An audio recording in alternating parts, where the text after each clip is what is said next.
Perkenalkan, nama saya Samanda Tesalonika dari Direktorat SSP SDA dengan jabatan fungsional penata laksana sumber daya air terampil. Hari ini saya akan mempresentasikan tentang identifikasi dan solusi tantangan Smart ASN.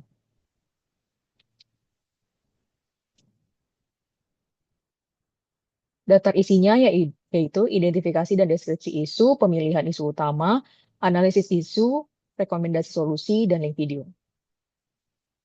Berikut identifikasi dan deskripsi isu. Yang pertama, digital gap antara ASN semakin melebar. ASN muda lebih cepat beradaptasi, sementara ASN senior agak lebih lambat. Faktanya, pelatihan digitalisasi belum rata, sering hanya menyasar kelompok tertentu atau sifatnya sekali jalan atau one-time training. Dampaknya adanya ketidakseimbangan kinerja dan terhambatnya kolaborasi dalam tim. Manajemen dan smart ASN. Manajemen ASN harus menjamin equal opportunity dalam pengembangan kompetensi. Digital Gap menunjukkan perlunya strategi manajemen talenta lintas generasi, yaitu mentoring dan pelatihan berjenjang.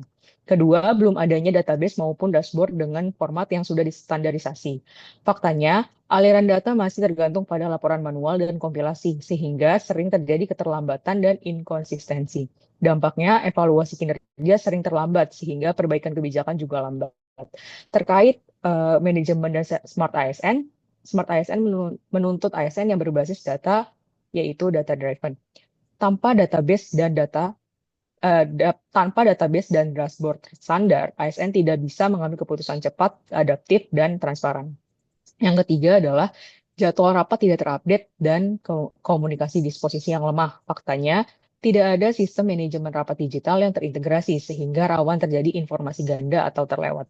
Dampaknya inefisiensi waktu dan sumber daya. ASN harus menunggu atau menjadwalkan ulang rapat sehingga menurunkan produktivitas kerja. Terkait manajemen dan Smart ASN berbasis digital mindset. Lemahnya komunikasi disposisi menunjukkan masih dominannya budaya kerja manual dan informal. Selanjutnya, pemilihan isu utama atau core issue. Dari tiga isu tersebut, prioritas utama yaitu jadwal rapat tidak update dan komunikasi disposisi yang lemah dengan nilai skor 14. Dibandingkan isu lain, digital gap dan database atau dashboard, masalah jadwal rapat lebih konkret, terasa langsung dan lebih sering terjadi dalam rutinitas kerja ASN. Karena itu, dampaknya cepat dirasakan oleh seluruh pihak, baik internal maupun eksternal. Analisis isu menggunakan 5 why analysis, yaitu yang pertama, mengapa jadwal rapat tidak terupdate karena perubahan jadwal tidak selalu dicatat atau disebarkan melalui sistem resmi, hanya diinformasikan lewat jalur informal, misalnya pesan WA. Yang kedua, mengapa perubahan jadwal hanya lewat jalur informal? Karena tidak ada sistem kalender rapat digital terpusat yang wajib digunakan oleh semua subdit. Tiga, mengapa budaya kerja masih manual dan informal? Karena proses digitalisasi manajemen pertemuan belum menjadi prioritas dalam program reformasi birokrasi sehingga kesadaran akan pentingnya sistem rapat digital masih rendah. Empat, mengapa terjadi miskomunikasi tentang jadwal rapat? Karena informasi perubahan jadwal tidak diterima oleh seluruh peserta secara seragam. Yang kelima, mengapa tidak ada mekanisme distribusi informasi yang baku? Karena belum tersedianya dashboard dan aplikasi khusus manajemen rapat yang bisa dipakai oleh semua staf subdit.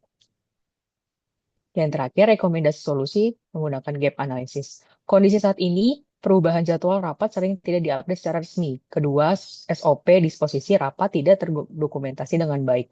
Kondisi idealnya, yang pertama, tersedia sistem kalender digital terpusat yang real-time dan dapat diakses oleh semua ASN terkait. Kedua, adanya SOP standar manajemen rapat dan disposisi yang berlaku di seluruh unit kerja. Gap Untuk gap, aspek teknologi, ketiadaan platform digital. Yang kedua, aspek proses atau SOP, proses disposisi dan update jadwal tidak konsisten.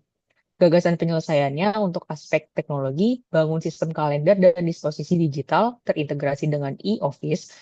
Kedua, fitur notifikasi otomatis melalui email dan aplikasi resmi. Dan untuk aspek proses SOP, pertama, susun SOP manajemen rapat dan disposisi digital. Kedua, wajibkan setiap perubahan jadwal dicatat dalam sistem. Sekian dan terima kasih.